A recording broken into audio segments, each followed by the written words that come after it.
Do you still support Donald Trump? A lot of Republicans in the last week have withdrawn their support here in Minnesota. Do you still support Donald Trump? Tom, there is a problem with a presidential candidate who calls Catholics backward and ignorant.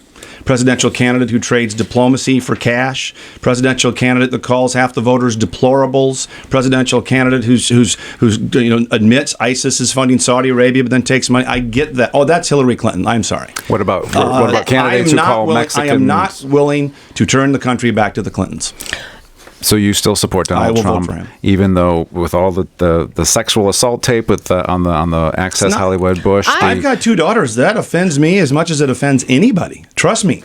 But for heaven's sakes, you've got the Clinton machine throwing stones in a glass house. Why are we even talking about this? I'm just embarrassed for you, Jason. Oh, thank you. I'm embarrassed I for appreciate you that. because more than 9 allegations of sexual assault, and now last night, saying specifically that he would not honor the will of the people in this election, that he would trade our democracy against the will of the people. I'm embarrassed for you. Exactly what Al Gore did in 2000 and what he was advised to do by the Democratic machine, including the Clintons, not concede the election in 2000. Were you embarrassed for those folks? That was on election night, Jason, when it was still that was close. after He the did election. concede the race. Yeah. And, Right.